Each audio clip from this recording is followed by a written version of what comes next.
అంటే హిందూయిజం గురించి నాకు వీళ్ళకి తెలిసినంత లేదండి. నాకు కొంచెం బేసిక్ నాలెడ్జే. అంటే నేను స్పోర్ట్స్ క్యాప్టెన్ ఉండేవాడిని ఒక స్కూల్లో. సో నాకేంటంటే నేషనల్ యాంథమ్ నేనే స్టార్ట్ చేయాలి, నేనే స్టేజ్ మీదకి వెళ్తా, నేనే వెళ్ళి స్టడీస్ అటెన్షన్ అన్నప్పుడు అప్పుడు నేనే స్టార్ట్ చేస్తేనే స్టార్ట్ అవుద్ది అనమాట మొత్తం స్కూల్ అంతా. సో నాకు తెలిసి చిన్నప్పటి నుంచి అది అలా ఆ నేషనల్ యాంథమ్తో స్టార్ట్ అయింది. అండ్ ఇది నేను ఆల్మోస్ట్ ఎన్నో ఇయర్స్ పాటు చేశాను అనమాట అది, ఈ ప్రాసెస్. అంటే నేను ఎక్కడి నుంచి స్టార్ట్ అయిందో నేనే ఇంట్రోస్పెక్ట్ చేసుకున్నాను అనమాట. దాని తర్వాత నాకు ఇంజనీరింగ్లో నా ఫ్రెండ్స్ అందరూ ఏంటంటే అందరూ ఒక ఆల్మోస్ట్ 25 మెంబర్స్ వరకు గ్రూప్ ఉండేది ఇంజనీరింగ్లో. అందరూ ఏంటంటే ఇది అయిపోయిన తర్వాత ఇంజనీరింగ్ అందరూ అబ్రాడ్ వెళ్ళిపోవాలని ఫిక్స్ అనమాట. నాకు ఒక్కడికే వెళ్ళాలనిపించేది కాదు అసలు, ఎందుకో తెలియదు నాకు అసలు. ఇంత ఫోర్స్ చేసేవాళ్ళు, ఇంట్లో ఫోర్స్ చేసేవాళ్ళు, అందరూ వెళ్తున్నారు నీకేం పోయేకాలం వచ్చింది అని. మా ఫ్రెండ్స్ కూడా అరే నువ్వు ఉండిపోతావు ఒక్కడే ఉంటావు నీ ఇష్టం, మేమందరం వెళ్ళిపోతున్నాం అని. నాకు అసలు ఏమీ అసలు టెన్షన్ భయం అసలు ఏమీ అనిపించలేదు అనమాట. సో నాకేంటంటే ఇది నా కంట్రీ, మా పేరెంట్స్, ఇక్కడ నేను పుట్టాను, నేను ఇక్కడే ఏమన్నా చేసుకుంటాను. అక్కడ వెళ్ళి వేరే దేశంకి వెళ్ళిపోయి నేను అక్కడికి వెళ్ళిపోయి దూరం నుంచి నా పేరెంట్స్ని హాయ్ బాయ్ అనుకుంటూ నేను చేయను. నేను ఇక్కడే ఉంటాను, నేను ఇక్కడే ఏమన్నా చేస్తాను.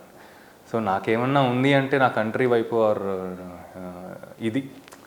అండ్ నాకేంటంటే ఎప్పుడైతే ఈ సినిమా స్టార్ట్ చేశానో అప్పుడు నేను బ్యాక్ వెళ్ళానండి. ప్రీ ఇండిపెండెన్స్ 1857 నుంచి 1947 వరకు అసలు ఏం జరిగింది ఇక్కడ వరకు కాదు అసలు.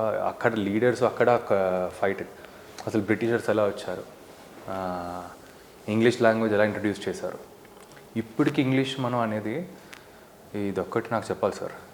మన దేశం, నేను మధ్యలో ఫిల్మ్ మేకింగ్ అని నేను బయటకు వెళ్ళి వచ్చాను సార్ యూఎస్కి. మన స్కూల్లో ఇంగ్లీష్, బయట ఇంగ్లీష్ అంతా మన ఇంగ్లీష్లో మాట్లాడితే ఒక ఇంపార్టెన్స్ అనమాట. తెలుగులో మాట్లాడితే పెద్ద పట్టించుకోరు. బయటికి వెళ్ళదు సార్, నువ్వు ఏ లాంగ్వేజ్లో మాట్లాడుతున్నావా, ఇంగ్లీష్ కరెక్ట్గా మాట్లాడుతున్నావా లేదా కాదు, నువ్వు కమ్యూనికేట్ చేస్తున్నావా లేదా, నీ క్యారెక్టర్ ఎలా ఉంటుందా, నీ పర్సనాలిటీ ఎలా ఉంటుంది, నీ టాలెంట్ ఎలా ఉంటుందో చూస్తారు. అంటే లాంగ్వేజ్కి ఏం వాల్యూ లేదు అక్కడ బయట అసలు పెద్దగా పట్టించుకోరు సార్, కమ్యూనికేషన్కే. నాకు అంత అన్ఫార్చునేట్ థింగ్ ఏంటంటే ఇక్కడ మనకి ఇంగ్లీష్ అనేది ఇంపార్టెన్స్ ఎంత అయిపోయిందంటే అది మన లాంగ్వేజ్ కాదు. నువ్వు ఇంగ్లీష్ ప్రాపర్గా మాట్లాడితేనే నీకు ఒక ఇంపార్టెన్స్, లేకపోతే లేదు. అంటే తెలుగులో మాట్లాడితే ఏంటంటే మధ్యలో తెలుగులో వస్తే యు ఆర్ నాట్ పర్ఫెక్ట్ అని. సో ఇది చాలామంది అదొకటి పెద్ద ట్రాప్ లాగా అనిపించింది సార్. ఇంగ్లీష్ ఒకటే కాదు, స్లాంగ్ యాక్సెంట్ మాట్లాడితే ఇంకా గొప్ప. ఇప్పుడు ఈ మధ్యన అన్ని ఇంటర్నేషనల్ స్కూల్స్ వచ్చేసాయి. పిల్లలు ఎక్కడున్నారా, ఉండేది ఇక్కడ, యాక్సెంట్లో మాట్లాడుతున్నారు అసలు. మళ్ళీ ఇక్కడే పుట్టి పెరిగిన వాళ్ళు మళ్ళీ స్కూల్లో వెళ్ళి యాక్సెంట్తో మాట్లాడుతున్నారు. సో నాకేం కన్ఫ్యూజన్గా ఉంది అసలు ఎటు వెళ్ళిపోతున్నాం మనం అనేది. ఎంత ఎడ్యుకేటెడ్ అయితే అంత స్లేవరీ తీసుకుంటాం. ఇంకా ఎంత ఎడ్యుకేటెడ్ అయితే అంత పరాయి దేశానికి వెళ్ళి అంత పెద్ద ఉద్యోగం వెతుక్కోవాల్సిందే తప్పితే. బాగా చెప్పారు జితేందర్ గారు. అంటే జితేందర్ రెడ్డి గారు అంతే. రైట్. దేవుడిని నమ్ముతారా అండి? నేను నమ్ముతాను. ఏ దేవుడిని ఎక్కువ నమ్ముతారు? మా ఇంట్లో నాకన్నా ఎక్కువ అందరికన్నా లాస్ట్ నేను అనమాట. మా ఫాదరు సాయిబాబా నమ్ముతారు ఎక్కువ. మీరే దేవుడిని నమ్ముతారు ఎక్కువగా? సాయిబాబా గారిని నమ్ముతారు. ఫ్యామిలీ నేపథ్యం గురించి చెప్పాలంటే, మీ కెరియర్ గురించి పర్సనల్గా చెప్పాలంటే, మీ జర్నీ గురించి ఏం చెప్తారు రాకేష్ గారు? అంటే పెద్ద మనకి బ్యాక్గ్రౌండ్ లేదు సార్. ఏం బ్యాక్గ్రౌండ్ లేకుండా వచ్చాము ఇక్కడికి. మన ఫ్యామిలీ అయితే, మా ఫ్యామిలీలో ఎవరు ఇండస్ట్రీలో అసలు ఏం సంబంధం లేదు, అసలు ఎవరు లేదు, ఎవరు లేదు. నాకేంటంటే నాకు ఇక్కడే ఫస్ట్ చెప్పాక సార్, నేను ఇక్కడ నా కంట్రీలో ఉండి నేను ఏదో ఒకటి చేయాలి. ఓకే, నాకు XYZ ఇది నా ఇంట్రెస్ట్ అని నేను అలా వచ్చిన ఫీల్డ్ ఇది. అలా స్లోగా వచ్చి నాకు ఇంట్రెస్ట్ కాస్త స్లోగా ఆ ప్యాషన్ కాస్త ఒక చిన్న మ్యాడ్నెస్లా క్రియేట్ అయ్యి అలా హీరోగా, ప్రొడ్యూసర్గా ఇంకా అవ్వాల్సి వచ్చింది, ప్రొడ్యూసర్గా. సో అలా ఇంకా చేస్తే సార్ నాకేమనిపించిందంటే, చేస్తే ఏమన్నా ఒక గుడ్ ఇంటెన్షన్స్ ఉండి చీప్గా చేయకూడదు అనిపించింది సార్. ఏదన్నా చేస్తే మనం ఒక రెస్పెక్ట్, ఒక హానెస్టీతో చేద్దాం ఏదన్నా. ఏ అటెంప్ట్ తీసుకున్నా చాలా మెచ్యూరిటీగా అనిపిస్తూ ఉంటుందండి. మీరు ఈ సినిమాలో కానీ గత సినిమాలో చూసినా సార్ మీ మెచ్యూరిటీ ఎప్పుడు కనిపిస్తూ ఉంటుంది. అంటే ఎవరు ఎక్కువగా మీ మీద ప్రభావం చూపించింది అని అంటే? నాకు 2-3 ఉన్నారు సార్. ఒకటేమో నాకు దిల్రాజు గారు. నాకు ఫస్ట్ ఆయన సినిమాలోనే నేను చేశాను, జోష్ అనే సినిమాలో. నాగ చైతన్య ఒక ఇంపార్టెంట్ రోల్ అనమాట. అది కూడా స్టూడెంట్ పాలిటిక్స్. సో సో ఒక గ్రూప్లో ఒక పొలిటీషియన్ కిందలాగా అదే గ్రూప్స్ లాగా స్టూడెంట్ పాలిటిక్స్ స్టూడెంట్స్ని ఎలా వాడుకుంటారో అనేది ఆ దాంట్లో నేను ఒక మెయిన్ హెడ్ అనమాట ఒక గ్రూప్కి. విలనిజమే ఉంటుంది అందులో కూడా. విలనిజమే, చాలా మటుకు విలన్ రోల్సే అలా స్టార్ట్ చేశాను. సో రాజు గారు బేసికల్లీ ఆయనతో ట్రావెల్ అనమాట. సో ఆయన ఇన్ఫ్లుయెన్స్ బాగుంటుందండి. ఆయనలో నాకు తెలిసి చాలామంది కలిశాను. ఆయనలో ఉన్నంత ఫైర్ ప్యాషన్ అనేది చాలా జోవియల్గా ఉండరు ఆయన, చాలా జోవియల్ ఉంటారు రాజు గారు. అదే ఇదే దాందే దింది. బాహుబలిలో చూస్తే అంత కంప్లీట్ క్యారెక్టరైజేషన్ చూస్తే వేల మంది పనిచేసినట్టుగా కనిపిస్తారు, ఇంక్లూడింగ్ హీరో హీరోయిన్స్తో ఎవరితోనైనా. అవునండి. అంత ఒక ఎత్తు అయితే నిజంగానే బాహుబలిలో ఇంపార్టెన్స్ ఉన్న రోలు మీద అనుకోవచ్చు. యాక్చువల్లీ శివాలయంలో అందరు పక్కన రమ్మన్నప్పుడు ఫింగర్ నరికేయటం కానీ అది వేరే వాళ్ళది ఉంటుంది. దాని తర్వాత తను ప్రెగ్నెంట్తో ఉన్నప్పుడు మిమ్మల్ని ఆ చర్చ జరిగే టైంలో తల నరకడం అసలు ఎలా వచ్చింది ఛాన్స్ యాక్చువల్లీ బాహుబలిలో నేనే ఇలా తెలుసు సార్, ఇలాంటి పలానా సినిమా ఒకటి చేస్తున్నామని ఎప్పుడైతే న్యూస్ వచ్చిందో ఆడిషన్ అయినా అది కూడా అంటే మనది మొత్తం స్వయం కృషియే. నేనే రాజమౌళి గారికి ఒక ఆడిషన్ ఇలా ఉంటే బాగుంటుంది అని ఒక చిన్న అశ్వత్థామ కుంజరో హతహ అని మహాభారతం ఉంది కదా, ఆ చిన్న ఎపిసోడ్ అశ్వత్థామలాగా చేసి ఆయనకు ఒక వీడియో ఇచ్చాను అనమాట. ఇప్పటికీ ఇంటర్నెట్లో ఉంటుంది ఏదో చేయరాదు అదేంటో అశ్వత్థామ కుంజరో హతహ అది హతకుంజరో. అది చాలా పెద్ద డైలాగ్స్, ఇది కూడా ఇలాగ పెద్ద మోనోలాగ్స్ ఉంటాయి, గుర్తు రావట్లేదు. అంటే చూసి చెప్పండి. బాహుబలి అని అంటే బేసిక్గానే ఆయన చాలా చూస్ చేసుకునే తీసుకుంటారు రాజమౌళి గారు అని అంటుంటారు. మరి అవును సార్, దట్టు తల నరికే సీనే కావచ్చు ఇంకేదైనా కావచ్చు. అంటే ఫస్ట్ మిమ్మల్ని రాజమౌళి గారు ఆడిషన్ త్రూ తీసుకున్నారా, ఎలా తీసుకున్నారు actually, how you approach him? Basically నేను అప్రోచ్ అయ్యానండి రమ గారు ద్వారా. సో వాళ్ళు ఏంటంటే ఇప్పుడు నేను మరీ సాఫ్ట్గా కనిపిస్తాను అండ్ అలా అనుకుని పెద్ద కన్సిడర్ చేయలేదు ఫస్ట్ టైం. ఇలా కాదు, వీళ్ళకి ఏమైనా చేస్తే బెటర్ ఏమో, సో దట్ ఐడియా వస్తుంది వీళ్ళకి నేను చేయగలుగుతానని. అప్పుడు నాకు బాహుబలి కొంచెం అలా ఆ సబ్జెక్ట్ కొంచెం లిటిల్ ఫోక్లోర్ పీరియాడిక్ ఫిలిం అని కొంచెం తెలిసిందనమాట. అంటే కింగ్స్ కింగ్డమ్స్ అట్లా. సో అప్పుడు నాకు మహాభారతంలో ఒక చిన్న ఒక ఎపిసోడ్ తీసుకుని అశ్వత్థామ కుంజరో హతహ అని ఆ ఎపిసోడ్కి ఒక చిన్న నాటకం లాగా ఉంది. దాన్ని కొంచెం సినిమాటిక్గా మనం మోల్డ్ చేసుకుని చేద్దామని అలా ఒకటి చేసాం అనమాట. ఏం చేశారు? ఒక స్టోరీ లాగా చేసాం. చేసి ఆయనకి పంపించాను. ఓన్ డైలాగులు మొత్తం మీరే చేసుకొని చేశారు షూట్? నేనే చేసి పంపించాను. అప్పుడు కూడా తీసుకోలేదు, అయిపోయిన తర్వాత అప్పుడు లుక్ టెస్ట్లో అన్నీ అయిన తర్వాత అప్పుడు ఇంకా పెట్టారు. ఏ డైలాగ్ కన్విన్స్ చేసింది? మీరు చెప్పిన డైలాగ్ కన్విన్స్ చేసిందా కొద్దిగైనా? అంటే కన్విన్స్ చేసింది అనుకున్నాను. అంటే ఆ పీరియాడికల్ సినిమాలో ఈ మీరు చేసి పంపించిన దాన్ని కొద్దిగా ఆలోచింపజేసినట్టు అని నాకు ఇన్ఫ్లుయెన్స్ అట్లీస్ట్ వాళ్ళకి తెలుసుకుంటుంటుంది.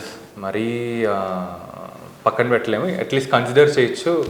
సినిమాకి ఏ ఎపిసోడ్ తీసుకున్నా అదొక అద్భుతం. మీరు ఆల్రెడీ అది తీసుకున్నారు కాబట్టి ఆయన కనెక్ట్ అవుతుంది. అది వాళ్ళ ఫాదర్కి అయితే ఇంకా తొందరగా కనెక్ట్ అయింది. అవును, అయితే మైండ్ రీడ్ చేశారు అయితే రాజమౌళి గారి. ఏదో ట్రై చేశానండి. ట్రై చేశారు కాదు, ట్రై అయిపోయింది, కొంచెం వర్కౌట్ కూడా అయింది కదా. సో ప్లీజ్ ఆ డైలాగ్ చెప్తారా? చాలా పెద్ద డైలాగ్ సార్ అది. చిన్న చెప్పండి సార్. సో స్టార్ట్ చెప్తా. సో అశ్వత్థామ అదే మన కురుక్షేత్రం అయిపోయిన తర్వాత పరిగెత్తుకుంటూ అడవిలోకి వస్తాడు. ఆయన అక్కడ అప్పుడు స్టార్ట్ చేస్తారు. ఆయన చేతిలో ధనస్సు ఉంటుంది, అది ఇసిరేసి ఇది నా విరిగిన ధనస్సు, అశ్వత్థామ ధనస్సు, గురుద్రోణుడు దీన్ని నారిని స్వయంగా సారించి నాకు ఇచ్చారు.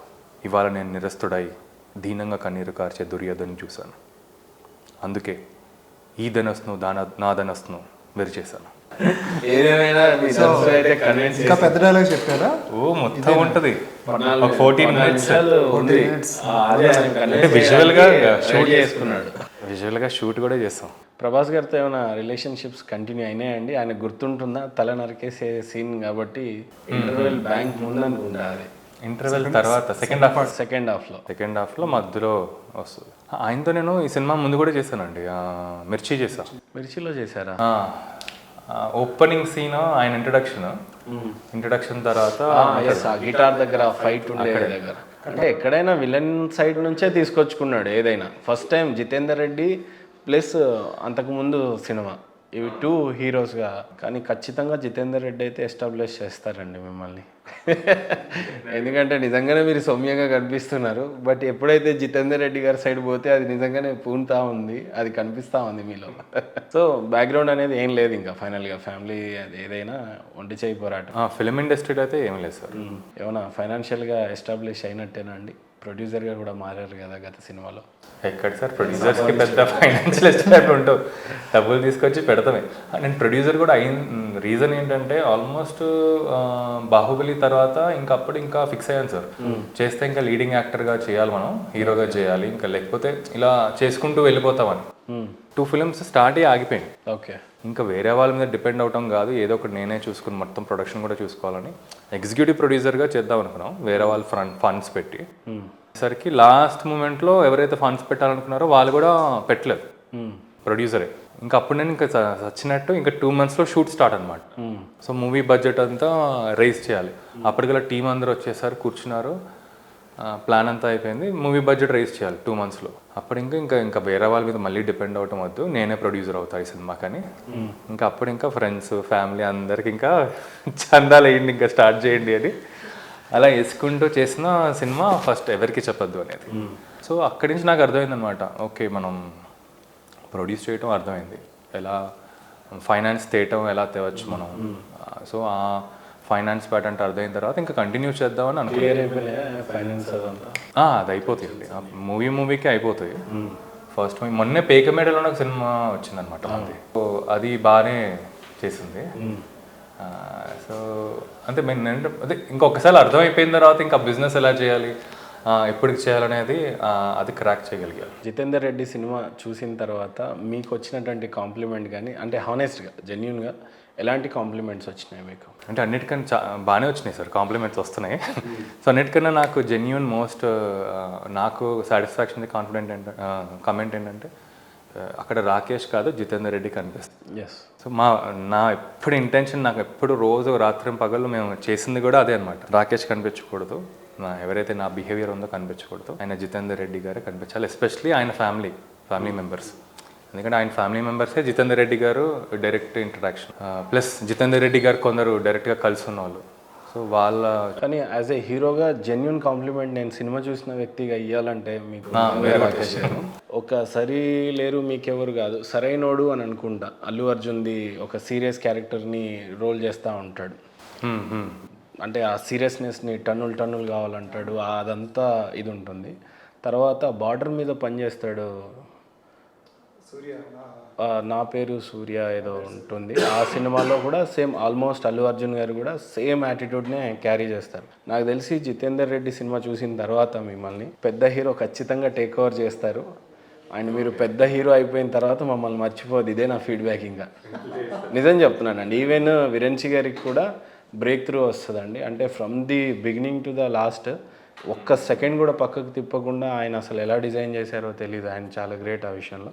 తర్వాత రోల్ని అంత కిల్ చేసేసారండి మీరు, ఎక్సలెంట్. అసలు అది చెప్పలేను, సినిమా చూసిన తర్వాత ఖచ్చితంగా ఆడియోనే చెప్పాలి. ఇంకా విరెన్చి గారు మీ ఫ్యామిలీ నేపథ్యం చెప్పాలి, అండ్ ఫస్ట్ సినిమా మీది ఉయ్యాలా జంపాలా, వాళ్ళిద్దరికి అప్పుడు మంచి బ్రేకే, దాని తర్వాత వాళ్ళు ఎలా తీసుకెళ్లారు అనేదే ఇది. మీ గురించి మీ నేపథ్యం గురించి చెప్పాలంటే? మాది వెస్ట్ గోదావరి అండి, చదివింది బీకామ్, కానీ బీకామ్కి హైదరాబాద్ వచ్చి ఇక్కడ చదువుకున్నమాట, నెక్స్ట్ ఇక్కడ జాబ్ చేద్దామని.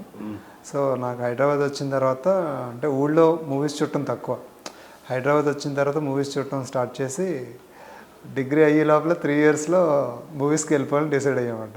ఇంట్లో వాళ్ళు అంటే చదువుకుని తర్వాత జాబ్ చేస్తున్న పంపించారు, కానీ నేను వాళ్ళకి కోరుకున్నది డిఫరెంట్గా నేను సినిమాల్లోకి వచ్చానమాట. వాళ్ళు పెద్ద అభ్యంతరం పెట్టలా. కొద్దిగా మా సైడ్ ఏంటంటే సినిమాల మీద మా ఇంట్లో కూడా బాగా ఇష్టం ఉంటుంది, కాకపోతే కొద్దిగా వర్రీ ఉండేది, ఏమవుతుంది ఎవరికి తెలియదు, ఇండస్ట్రీ ఎవరు లేరు ఫస్ట్ ఆఫ్ ఆల్, ఎలా ఉంటుంది. కాకపోతే వాళ్ళకి ఏంటంటే నన్ను కాదని చెప్పి అంటే కంట్రోల్ చేసే టైప్ మెంటాలిటీ కాదన్నమాట పేరెంట్స్ది, సపోర్ట్ చేశారు. సో దానివల్ల లక్కీగా ఎటువంటి పెద్ద స్టోరీలు ఉన్నాయి, నిరంజన్ లాగానే ఉన్నాయి. సో అలా ఇండస్ట్రీలో అసిస్టెంట్ డైరెక్టర్గా చేసి తర్వాత ఫైనల్గా డైరెక్టర్ అవటం అది రొటీన్ స్టోరీ ఇంకా ఉయ్యాల చంపాలి అనేది మీ ఓన్ స్టోరీ అండి వన్ స్టోరీ. మీరే రాసుకున్నారా? ఓకే. దాని తర్వాత మజ్ను, అది కూడా లవ్ స్టోరీ. నాన్నగారిని భలే కన్విన్స్ చేశారు సార్ మీరు. యాక్చువల్లీ ఉయ్యాల జంపాలో ఫస్ట్ నానితో చేయాలి. ఓకే. నానికి అది నచ్చింది, బాగా చేద్దాం అనుకున్నాం. సో ఈలోపు నాగ చైతన్యది 100% లవ్ వచ్చింది. సో అది బావమరదల స్టోరీ అయింది. సో రీసెంట్గా వచ్చింది బావమరదల్లో, అప్పుడే బావమరదలు వద్దని చెప్పి నాని వేరే మూవీ ఒకటి అనమాట. సో అది కూడా లవ్ స్టోరీ చేశాడు. వెంటనే లవ్ స్టోరీలో ఎందుకంటే నాని పక్కకి వెళ్ళాడు. సో అప్పుడు మన ప్రొడ్యూసర్ ఉన్నారు. దేనికి ఎక్కువ రెస్పాన్స్ వచ్చింది మీకు? ఉయ్యాల జంపాలకు వచ్చిందా, మజ్నుకి వచ్చిందా? అంటే రెండిట్లో, అంటే ఇది చిన్న బడ్జెట్లో పెద్ద హిట్ ఉయ్యాల జంపాల. మజ్ను ఏమంటే మరీ చిన్న బడ్జెట్ కాదు కానీ ఆ టైంకి పర్వాలేదు. సో దాని రిలేటెడ్గా దానికి బాగానే వచ్చింది. కాకపోతే ఇది చిన్న సినిమా నుంచి పెద్ద బడ్జెట్ సినిమా రేంజ్లో ఇది డబ్బులు వసూలు చేసింది కాబట్టి ఇంకోటి ఏంటంటే అది ఆ విధంగా అది ఒక సాటిస్ఫాక్షన్ ఇచ్చిన సినిమా ఏదండి నాకు? దీంతో మూడోది ఇప్పుడు జితేందర్ రెడ్డి. నాకేంటంటే నేను ఆ 2 సినిమాలకి కష్టపడిన దానికన్నా డబల్ కష్టపడ్డా యాక్చువల్లీ ఈ సినిమాలో. ఎందుకంటే అదేంటంటే నేను ఒకటి రాసేసుకుంటా, నాకు అంతా క్లారిటీ ఉంటుంది. సో నావే, నేను ఇంకా డౌట్స్ ఏ ఉండవు, ఎవరిని సంప్రదించాల్సిన అవసరం లేదు, హ్యాపీగా చేసుకుంటూ వెళ్ళిపోవచ్చు. కానీ పర్టికులర్ ఈ సబ్జెక్ట్ ఏంటంటే నేను చేసిన జానర్ కాదు, నేను తీసుకొచ్చిన సింపుల్గా చేయగలిగే జానర్ కూడా కాదు. కాకపోతే ఏంటంటే నేను ఈ క్యారెక్టర్ లవ్ చేయటం వల్ల ఆ పవర్ నాకు ఒక ఇంపాక్ట్ నేను తీసుకోవటం వల్ల ఇది ఆ రేంజ్కి తీసి చూపించాలి. ఇంకోటి ఇందాక రవీంద్ర రెడ్డి గారు అన్నట్టు ఇది ఇంకోసారి తీయలేం. ఒక తప్పు చేస్తే లైఫ్ లాంగ్ ఆ తప్పు ఇంకోసారి సరిదిద్దుకోలేని తప్పు అయిపోతుంది. సో అందువల్ల ఎట్టి పరిస్థితుల్లో ఇది ఒక పెద్ద టెస్ట్ మాట అది. సో అందువల్ల ఎక్కడ చిన్న తప్పు కూడా జరగకూడదు. అందువల్ల ఎంత కష్టపడైనా చేయాలి ఇది. ఫస్ట్ ప్రొడ్యూసర్స్కి అది బాగా నచ్చాలి. ఓకే. సో వాళ్ళకి సంతృప్తి కలగకుండా జనాల్లో వెళ్ళి ఒకటి తీస్తే సరిపోదు, వాళ్ళకి నచ్చాలి. ఇంకోటి నెక్స్ట్ నాకు ఇండస్ట్రీలో నేను ఇంకొకటి ప్రొడ్యూసర్ నా వంక చూడాలంటే సినిమా నేను హిట్ కూడా చేయాలి. 2 డబల్ ఛాలెంజెస్. సో 2 బ్యాలెన్స్ చేయటం అనేది చాలా పెద్ద టాస్క్. జితేందర్ రెడ్డి గారి క్యారెక్టర్లో రాకేష్ గారు ఎంత న్యాయం చేశారు అని అంటే హానెస్ట్గా చెప్పాలంటే ఏం చెప్తారు? ఇది 200% అని చెప్పాలి. నిజం. ఎందుకంటే నాకు ఎక్కడ ఎటువంటి డౌట్ లేదు. ఒకవేళ రాకేష్ గారిని కాదు ఇంకొక హీరోని రీప్లేస్ చేసి పెద్ద హీరోగా ఎవరినైనా ఊహించుకోవాలి అని అంటే ఊహించుకోగలరా? యాక్చువల్లీ పెద్ద హీరోలు కూడా సూట్ అవ్వరండి. ఏంటంటే వాళ్ళకున్న ఇమేజ్ వేరే ఉంటుంది. మనం ఇదేంటంటే జితేందర్ రెడ్డి నామకే వస్తే ఊహించుకోవాలా జితేందర్ రెడ్డిగా పెద్ద హీరోని అంటే రాకేష్ గారిని కాకుండా ఎవరినైనా ఊహించుకోగలరా? పోనీ ఇంకా కొద్దిగా టైం పీరియడ్ కొద్దిగా వెనక్కి వెళ్తే ప్రభాస్ని తీసుకోవాలి. అంటే అది ఇండైరెక్ట్లీ రాకేష్ గారికి పెద్ద కాంప్లిమెంటే అయితే. యాక్చువల్గా ఆయన బాగా సూట్ అవుతారండి ఈ రోల్కి. ఆయన పర్సనాలిటీ ఇదంతా ఆల్మోస్ట్ మీది సేమ్ పర్సనాలిటీ. సేమ్ అలాగే ఎన్టీఆర్ కూడా మంచి ఎమోషనల్గా చేస్తారు కదా. ఎన్టీఆర్, ప్రభాస్ ఆ రేంజ్ హీరోస్ తప్ప నార్మల్ హీరోస్ అంటే రెగ్యులర్ హీరోస్ సూట్ అవ్వరు. మళ్ళీ అంత రిచ్నెస్, హెవీనెస్ ఉన్న క్యారెక్టర్లు అయితే తప్ప కష్టం. ఇది సినిమాని బాగా సినిమాలాగా ఇష్టపడి తీశారు. ఇప్పుడు జితేందర్ రెడ్డి గారి స్టోరీని సమాజానికి చెప్పాలనే ఈ అటెంప్ట్ చాలా బాగా చేశారు ఆయన, రాకేష్ గారు కానీ మీరైనా. ఏం ఎక్స్పెక్ట్ చేస్తున్నారు యాక్చువల్లీ? ఇదా ఫస్ట్ ఆఫ్ ఆల్ ఇది అంటే మా అందరికీ సాటిస్ఫాక్షన్ ఉంది. మేము అనుకున్నది బాగా తీసాము. సో కమర్షియల్గా కూడా మేము ఏదైతే స్టార్ట్ చేసామో, ఏదనుకుని స్టార్ట్ చేసామో అలాగే కంప్లీట్ 5 అయిన తర్వాత కూడా అదే రిజల్ట్ వస్తుందని. అంటే సినిమా పరంగా బాగుంది. మేము అనుకున్న గోల్ ఏంటంటే ఇది కమర్షియల్గా కూడా మంచి హిట్ కొట్టాలని. అది హిట్ కొడుతుందని ఎక్స్పెక్ట్ చేస్తూ వెయిట్ చేస్తున్నమాట. ఓకే. ఇండస్ట్రీ నుంచి ఎవరు సపోర్ట్ అన్న? ఇండస్ట్రీ నుంచా అంటే పర్టికులర్గా అంటే ప్రొడ్యూసర్స్ కొత్త వాళ్ళు. నేను చేసే చిన్న సినిమాలు అంటే చేసినా కూడా మంచి సినిమాలు చేసినా కూడా అంటే గాడ్ ఫాదర్స్ లాగా ఎవరు లేరు. ఈవెన్ తను కూడా ఒంటరిగా ఇండస్ట్రీలో ఫైట్ చేసి వచ్చినాడు, నేను అలాగే వచ్చాను. ప్రొడ్యూసర్స్ వాళ్ళు కొత్త వాళ్ళు, ఇంకా ఈ కష్టం ఉన్నా మా ముగ్గురిదే. సార్ ఫైనల్గా మీ అంబిషన్స్ చెప్పాలన్నా, జీవిత ఆశయం అనేది ఉంటుంది కదా లైఫ్లో, పెద్ద సినిమా చేయాలని. ఇప్పుడు సినిమా లైఫా ఇంకా బిజినెస్ లాగా ఏమైనా ఉందా? లేదు సార్, లైఫ్ ఓన్లీ ఫిల్మ్స్ ఇంకా మొత్తం. ఏంటి మరి జీవిత ఆశయం, అంబిషన్ అంటే ఏమంటే ఏం చెప్తారు మీరు? ఫస్ట్ అయితే మంచి సినిమాలు చేయాలని సార్, నేను చెప్పినట్టు ఇంకా హానెస్ట్గా గుడ్ ఫిల్మ్స్ చేయాలి, ఇంట్రెస్టింగ్ సబ్జెక్ట్స్ చేస్తూ ఉండాలి అని. అండ్ అది చిన్న సినిమా అన్నా పెద్ద సినిమా అన్నా అది పర్లేదు సార్ నాకు గుడ్ ఇంట్రెస్టింగ్ ఇంపాక్ట్ఫుల్ సబ్జెక్ట్స్ చేయాలని. సో ఇది సార్ మీ ఆశయం సార్. ఆల్మోస్ట్ అంతే, అంటే మంచి ఎమోషనల్ ఫిల్మ్స్ చేయాలి. ఇక లైఫ్ అంతా సినిమానా? లైఫ్ అంతా కాదు, నన్ను ఎన్నాళ్ళు తీరిస్తే అంతవరకు.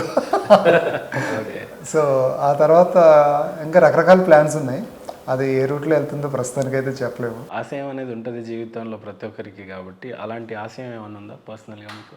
ఆశయం అన్నంత పెద్ద పేరు లేదు, కానీ మనం సాధించిన తర్వాత తిరిగి సొసైటీకి ఇవ్వాలనేది ఉంటుంది. ఇద్దరు అంటే ఒక్కడిగానే ప్రయాణాలు మొదలుపెట్టి స్ట్రగుల్స్ అయినా ఏదైనా ఓన్గానే ఫేస్ చేసుకుంటూ మెచ్యూర్డ్గా ముందుకెళ్తూ ఉన్నారు ఇద్దరు సేమ్ అలానే. ఆల్మోస్ట్ ఈ రోజులలో యంగ్స్టర్స్ సినిమాలలోకి రావాలి అని అంటే ఒకటి బ్యాక్గ్రౌండ్ అన్నా ఉండాలి అని అంటున్నారు, టాలెంట్ అన్నా ఉండాలి అని అంటున్నారు. అసలు కొత్తగా ఇండస్ట్రీలోకి వచ్చే యంగ్స్టర్స్ మీలాంటి వాళ్ళకి ఏదైనా చెప్పాలి అని అంటే ఫస్ట్ మీరేం చెప్తారు సార్? నేను చూసేదేంటి సార్, వాళ్ళు అనుకున్నంత ఈజీగా అయితే ఉండదు, అది యాక్సెప్ట్ చేయాలి. ఎక్స్ట్రీమ్లీ టఫ్ ఉంటుంది.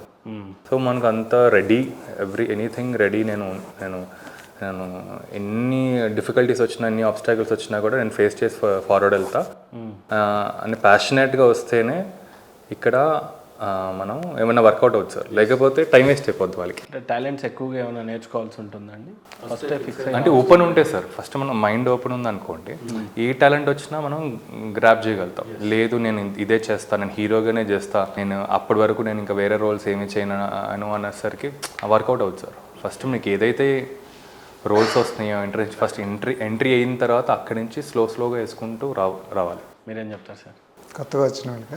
అంటే డైరెక్షన్ ఆర్ యాక్టర్స్ ఎవరైనా ఎనీథింగ్ యంగ్స్టర్స్ సినిమా ఇండస్ట్రీలోకి రావాలి అని అంటే ఎలాంటి జాగ్రత్తలు చెప్తారు? చాలామందికి ఏంటంటే టాలెంట్ కన్నా ఎక్కువ, అంటే నేను గొప్పగా అయిపోవాలి, అందరూ నా గురించి గొప్పగా చెప్పుకోవాలి అంటే ఉంటుంది అందరికీ. కాకపోతే దానికి నాకు ఉన్న క్వాలిటీ సరిపోతాయా, లేకపోతే దీన్ని నేను ఇంకా అచీవ్ చేయాల్సింది ఏముంది అనేది ఒకటి క్వశ్చన్ చేసుకోవాలి. ఇంకోటి దానికోసం కష్టపడటం, ఎంతకైనా కష్టపడేంత ఓపిక ఉండాలి. ఓపిక లేకుండా ఇండస్ట్రీకి వస్తే కష్టమాట. అంటే ఫైనాన్షియల్గా ఇంట్లో కూడా కొద్దిగా సపోర్ట్ ఉంటే కొంతవరకు బెటరు. అంటే ఆ సపోర్ట్ కూడా లేకపోతే ఇంట్లో కన్విన్స్ చేసుకుని ఎక్కువ రోజులు ఉండలేము. ఒకవేళ ఆ సపోర్ట్ ఇంట్లో వాళ్ళు ఇచ్చి పర్లేదురా నువ్వు ఒక 10 years వేస్ట్ చేసినా పర్లేదు, మాకు నీకు కూడా ఒక 5 years పర్లేదు, నువ్వు వేస్ట్ చేసుకోగలవు అన్నంత ఓపుకుంటే, అంత ప్రేమ ఉంటేనే ఇండస్ట్రీకి రావాలి. సో అంత ప్రేమ ఉండి ఇండస్ట్రీకి వచ్చిన తర్వాత కూడా అంత కష్టపడే గుణం ఉంటే కనుక గ్యారంటీ సక్సెస్ అవుతారు. ఈ లోపల వాళ్ళు ఫుల్ షైన్ అవుతారు. సో యాక్టర్స్ అయినా డైరెక్టర్ ఫీల్డ్లోకి వచ్చినా కూడా అప్పుడు గ్యారంటీ సక్సెస్ వస్తుంది నేను బిలీవ్ చేస్తాను. సార్ ఫైనల్గా ఇన్నాళ్ళ పాటు జితేందర్ రెడ్డి ఎంత 1.5-2 years కొనసాగిందా? 2 years 1.5-2 years ఈ మాన్యాలోనే ఉన్నారు. ఓవరాల్గా ఎంత కిక్కినిచ్చింది సినిమా కానీ, ఇదంతా ట్రావెలింగ్ కానీ ఎంత ప్రేమించారు మీరు? ఈరోజు ఫైనల్గా అవుట్పుట్ అనేది వెళ్తూ ఉంది. సో ఎలా ఎంజాయ్ చేస్తున్నారు దీన్ని, లేదా ఎలా ఎక్స్పెక్ట్ చేస్తున్నారు? టెన్షన్ ఏమైనా ఉందా? రిలీజ్కి ముందు పడే పెద్ద హీరో కూడా చిరంజీవి ఇలానే టెన్షన్ పడతారంట అని చెప్తూ ఉంటారు సార్. సో ఓవరాల్గా మీరు ప్రేమించిన విధానం జితేందర్ రెడ్డిని, వాట్ యూ సే ఫైనలీ? నాకు సర్ప్రైజింగ్గా టెన్షన్ లేదండి. నాకు ఏంటంటే మనం 100% ఇచ్చేసాం, మనకి ఎలాగైతే అది ఉంది. అండ్ ఏదైతే ఈ సినిమాకి అంతా చిన్న చిన్న మిరాకిల్స్ అవుతూ వచ్చాయి ఇప్పటి వరకు. నా కాన్ఫిడెన్స్ ఏంటంటే ఒకసారి సినిమా రిలీజ్ అయిన తర్వాత కూడా ఆల్రెడీ జితేందర్ రెడ్డి గారు ఒక ఆడియన్స్ ఉన్నారు. అండ్ ఈ సినిమాకి ఒక కంపల్సరీ అది ఏదో మ్యాజిక్ అవుద్ది. ఆ మ్యాజిక్ ఏ రేంజ్లో అవుద్దో తెలియదు, కానీ ఎందుకంటే ఎన్నో ఇయర్స్ నుంచి ఉన్నా కదా ఆయన సినిమాలు చూస్తున్నాం. పెద్ద సినిమాల్లో కొన్ని సినిమాలు, ఇప్పుడు బాహుబలి ఇలాంటి సినిమానే అంతగా వర్కౌట్ అదని ఎవరు ఎక్స్పెక్ట్ చేయలేదు.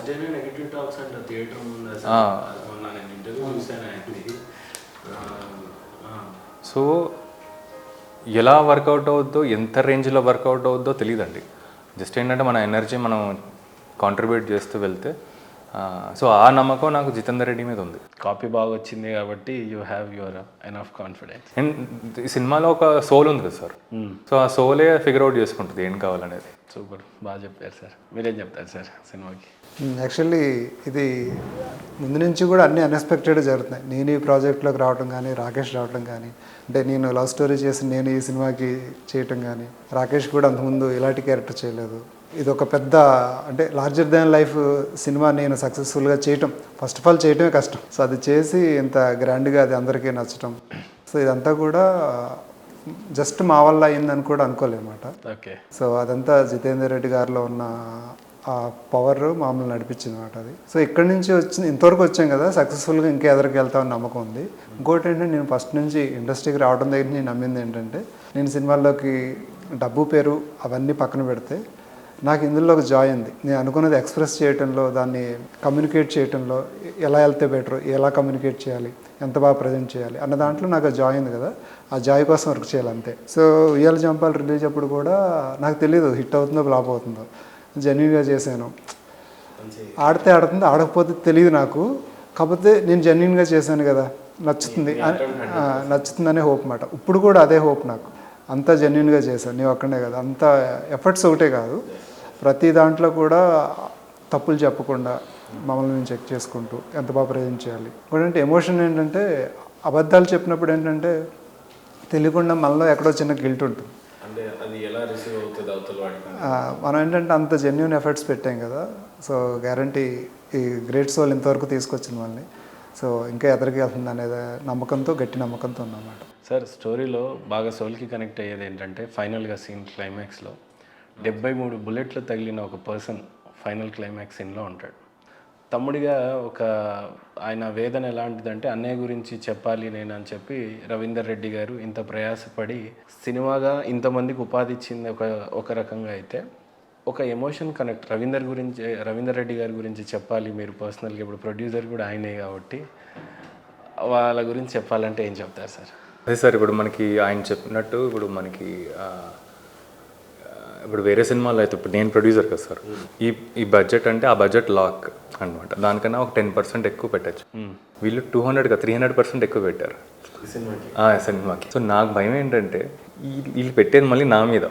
అంటే ఫ్రాంక్లీ ఏంటంటే, market, hero market, director market. So వీళ్ళకి రికవరీ ఏంటి, ఎలా అవుద్ది అనేసరికి, అదంతా పక్కన పెడితే అది అవుద్ది, పక్కా రికవరీ అవుద్దని నాకు కాన్ఫిడెన్స్. అది ఎలా అవుద్దో తెలియదు. ఈయన జితేందర్ రెడ్డి గారి మీద ఉన్న ఆ ఇష్టం అంటే, అన్కండిషనల్గా మనీ పెడతామో లేకపోతే ఎనర్జీ పెడతాం అంటే, ఆల్మోస్ట్ క్లోజ్ టు 50+ ఉంటారండి నాకన్నా. నేను ఇంకా 30s అక్కడ ఉన్నాను.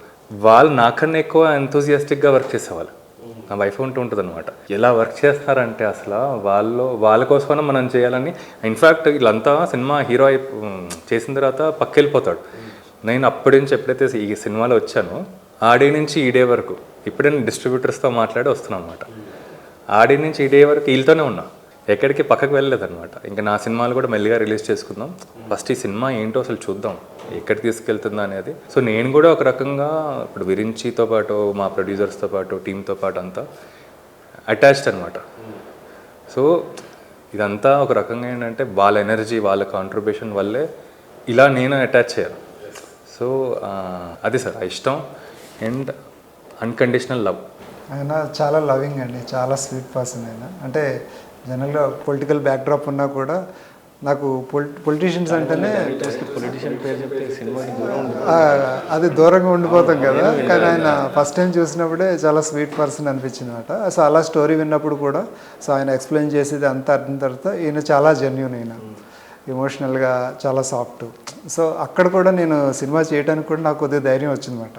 అంటే ఒక పర్సన్తో కనెక్ట్ అయితే ఒక 1 or 2 years జర్నీ ఉంటుంది కదా, అది జర్నీ చేయాలంటే సినిమా బాగా రావాలంటే జర్నీ బాగుండాలంటే పర్సన్ మనకు నచ్చాలి. సో ఇవన్నీ ఉంటాయి కదా, అలా ఆయనలో జెన్యూనిటీ చూసామాట. సో దాంతోపాటు ఆయనకి వాళ్ళ బ్రదర్ మీద ఉన్న ప్రేమ. సో ఎన్నిసార్లు అడిగినా ఎంతో ఓపికగా అన్నీ చూపించి అక్కడికి వెళ్ళి ఇక్కడికి వెళ్ళి అప్పటి నుంచి ఇప్పటి వరకు చాలాసార్లు. ఎక్కడైనా రవీంద్ర గారు కొంత కంజూస్ అంటారు కదా, ఇంతలో అయిపోతుందిలే అని చెప్పేసి మీరు అంటారు, ఇంత ఖర్చు అవుతుందని. లేదు అంత వద్దులే, కొద్దిగా తగ్గించేయండి, ఇలాంటివి ఏమైనా చూసారా ప్రొడ్యూసర్? యాక్చువల్లీ ఆయన ఫైనాన్స్ వీటిలో ఎప్పుడు మాట్లాడేవారు కాదనమాట. అంటే మిగతా వాళ్ళ మేనేజర్స్ ఉంటారు కదా, మేము మాట్లాడుకుని చేసేవాళ్ళు. ఆయన ఏంటంటే ఫైనల్గా అది మా దగ్గర మేము ఎప్పుడు మాట్లాడేవాళ్ళం కాదు, లోపల ఏం జరిగిందో వాళ్ళకి తెలియాలి. మేము మాత్రం ఎప్పుడు ఆ ఫైనాన్షియల్ మ్యాటర్స్ రవీంద్ర గారికి నాకు ఎప్పుడు జరిగేవి కాదన్నమాట. సో మేము ఎప్పుడు ఏంటంటే కథ గురించి, నాకు ఒక టైంలో ఏంటంటే వాళ్ళకి కన్సర్న్స్ చాలా ఉంటాయి కదా, ఒకప్పుడు నాకు ఓపిక నశించేది అనమాట. ఎందుకు వీళ్ళు ఇంతలా పట్టుకుని వదలరేంటి, ఏంటి చేదస్తాను కోపం వస్తుంది అన్నమాట నాకు. కానీ కోపం వచ్చినా కూడా వాళ్ళకి ఆ క్యారెక్టర్ మీద ఉన్న ప్రేమ, వాళ్ళు ఎవ్రీ డీటెయిల్ ఇంతలా చూస్తున్నారు. సో నాకు ఇంత హెల్ప్ చేస్తున్నారు ప్రాజెక్ట్లో, ఎందుకంటే వాళ్ళు లేకపోతే నాకు ఆ డీటెయిల్స్ తెలియదు, నాకు వాళ్ళ అన్ని డీటెయిల్స్ చెప్పకపోతే నాకు తెలియదు. ఇంకా ఈ సినిమా ఇంత అందంగా రావడానికి కష్టపడ్డ వారి గురించి ఎవరి గురించి అన్న చెప్పాలంటే ఎవరి గురించి చెప్తారు సార్? ఇంకా ఎగ్జిక్యూటివ్ ప్రొడ్యూసర్ వాణిశ్రీ ఉన్నారండి. సో ఆవిడ ఏంటంటే ఈ ప్రాజెక్ట్కి ప్రొడ్యూసర్కి సంబంధం లేకపోయినా కూడా మధ్యలో కనెక్ట్ అయ్యారన్నమాట. ప్రొడ్యూసర్ గారి ద్వారానే వచ్చారు, కానీ ఆవిడ అప్పటి నుంచి సినిమా స్టార్టింగ్ నుంచి ఎండింగ్ వరకు ఫుల్ మా టీంలో కలిసిపోయి మీ ఎంత వర్క్ చేస్తాం ఆవిడ ఎంత వర్క్ చేస్తూ ఫుల్ సపోర్ట్ ఇచ్చారన్నమాట. సో వాణిశ్రీ గారు one of those main pillars ఆవిడ. మీరు రెమ్యునరేషన్లో సగం షేర్ ఇస్తారేమో మరి. అలా అయితే చాలామందికి ఇవ్వాలి. ఇంకొక పర్సన్ యాక్చువల్గా నన్ను ఈ ప్రాజెక్ట్ రావడానికి కారణం జ్ఞానశేఖర్ గారు, మా డిఓపి అనమాట. సో ఆయన one of the main pillar, ఆయన మెయిన్ పిల్లర్. అండ్ మొత్తం జ్ఞానశేఖర్ గారేనండి బీజిఎం కెమెరామెన్ గారు, కెమెరామెన్ జ్ఞానశేఖర్ గారు కదా. యాక్చువల్లీ నేను ప్రాజెక్ట్లోకి రావడానికి కూడా నన్ను సజెస్ట్ చేసింది ఆయనే. మాకు ఒక్క కెమెరామెన్నే కాదు, ఆయన ఆర్ట్ డైరెక్టర్ ఆయనే, కాస్ట్యూమ్ డిజైనర్ ఆయనే. ఇంకోటి నేను లవ్ స్టోరీ చేసే కదా, సో ఇక ఇప్పుడు రాకేష్కి ఇలా చేద్దాము అని మేము అందరం మాట్లాడుకుని ఆయన నంబర్ ఉంటే ఇవ్వండి సార్ మాకు కూడా. సో ఆయన ఏంటంటే మా అందరికి ఒక పెద్ద దిక్కులాగా మాట ఆయన. సినిమాలో ప్రధానంగా చెప్పాలి అని అంటే సార్ బీజిఎం గురించి అసలు ఫస్ట్ నుంచి లాస్ట్ వరకు చంపేశారు. అన్నిటికంటే మించి సాంగ్స్ గురించి మాట్లాడాలి అని అంటే ఏం చెప్తారు? గోపీసుందర్ గారండి, ఆయన ఏంటంటే ఈ కైండ్ ఆఫ్ మ్యూజిక్ ఆ కైండ్ ఆఫ్ మ్యూజిక్ లేదు. ఆయన మలయాళంలో కూడా చాలా మాస్ సినిమాలు చేశారు, పవర్ఫుల్ సినిమాలు చేశాడు. తెలుగులో ఓన్లీ లవ్ స్టోరీలు ఆయనకు వచ్చినాయి, కానీ ఆయన చాలా క్రియేటివ్. ఆయన అది కూడా ఆయన ఎక్కువ టైం తీసుకోడు. సిచ్యువేషన్ చెప్పగానే టక్కున వచ్చేస్తుంది. నాకు మజ్నుక్ కానీ ఈవెన్ జితేందర్ రెడ్డి కానీ నేను సెకండ్ ట్యూన్ అడగలే, ఫస్ట్ సిచ్యువేషనే బాగా ఎక్స్ప్లెయిన్ చేసి నాకు ఇలాంటిది కావాలి, సో ఈ టైప్లో ఉండాలి, సో ఇది అన్నీ చాలా డీటెయిల్గా పర్టికులర్ చెప్పేస్తాను, కరెక్ట్గా మ్యాచ్ అయిపోతుంది. యాజ్ అ డైరెక్టర్గా రాకేష్ గారితో ఫ్యూచర్లో మళ్ళీ సినిమా తీయాలి అని అంటే ఎలాంటి నేపథ్యం అయితే ఆయనకి బాగుంటుంది అని మీరు యాజ్ అ డైరెక్టర్గా చూస్తుంటారు కదా ప్రతి ఎలిమెంట్స్లో ఆయన్ని, రాకేష్ గారి గురించి చెప్పాలంటే ఏం చెప్తారు? అంటే ఒకే కైండ్ ఆఫ్ చేయకూడదు కదా, ఇప్పుడు అన్ని రకరకాల. బట్ ఏం ట్రై చేయాలనుకున్నారు రాకేష్ గారితో ఇన్ ఫ్యూచర్లో ఒకవేళ చేయాలంటే? నేను ఒకటి నెక్స్ట్ చేద్దాం అనుకుంటున్నమాట. అది ఒక మంచి విలేజ్ బ్యాక్డ్రాప్, మంచి హీరోయిజం ఉన్న సినిమానే, మంచి మంచి జెన్యున్ క్యారెక్టర్ ఉన్న ఒక మంచి ఫ్యామిలీ స్టోరీ అన్నమాట. దానికన్నా ఏమన్నా మహాభారతం లేదన్నా చేద్దాం. అశ్వత్థామ అతకుంజరా చేద్దాం అంటే ప్రొడ్యూసర్ అంటే హ్యాపీగా చేయొచ్చు ఆ సెట్స్ వేసి. రాకేష్ గారితో అయితే సూపర్గా చేయొచ్చు అండి, వర్కౌట్ అవుతుంది. ఓవరాల్గా రాకేష్ గారి పర్ఫార్మెన్స్ గురించి చెప్పాలి అంటే ఏం చెప్తారు సార్? ఆయన టాలెంట్ గురించి చెప్పాలని చెప్పాను కదండి, 200% అని చెప్పి డౌట్ లేదు అది. సో రాకేష్ ఏంటంటే అదే రాకేష్ ఏంటంటే చెప్పిన క్యారెక్టర్ యాక్ట్ చేయడానికి ట్రై చేయడం అట్లా.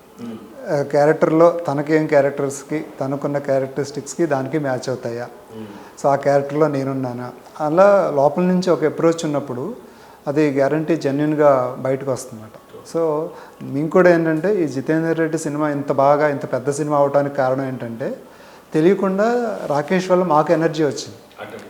ఇప్పుడు ప్రొడ్యూసర్ గారు కూడా చూస్తుంటే ఆ ఎమోషన్ కనెక్ట్ అవుతుంటుంది కదా, కనెక్ట్ అవుతున్నప్పుడు చెప్పాం కదా బడ్జెట్ పెంచుతూ వెళ్ళి అని చెప్పి, పెంచడానికి ముందు వాళ్ళ అన్నయ్య వస్తున్నాడు దగ్గరికి. సో రాకేష్ని చూపించి మేము డబ్బులు పెట్టించామాట, ఎందుకంటే సో డైరెక్టర్ గారి గురించి చెప్పాలంటే ఫైనల్గా ఏం చెప్తారు సార్?